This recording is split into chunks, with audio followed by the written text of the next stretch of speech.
જે કંઈ આપણને બને પુણ્યના કારણે બને, તેમાં જો એનો સ્વાદ ના લઈએ, આપણે શું કહ્યું, સ્વાદ જરા ના લઈએ, પણ એ સ્વાદ શબ્દ આમ તો બહુ સાદો લાગે છે, પણ એનો વિસ્તાર ઘણો મોટો છે.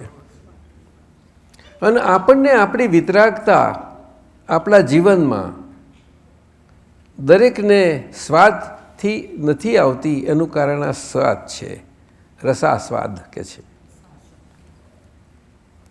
શ્રીમદજીએ એને ગર્વની ગારવતા કહી, પણ ગારવતા બહુ સ્થૂળ શબ્દ છે. મહાત્માઓને એટલું ના હોય, પણ પ્રમાદ બધું ગારવતામાં જાય, અને મહાત્માઓને પ્રમાદ ના હોય. શું કહો છો? ના, ઝોકા તો આવે જ નહીં કોઈને, આખો શરીરને આવે ઝોકામાં.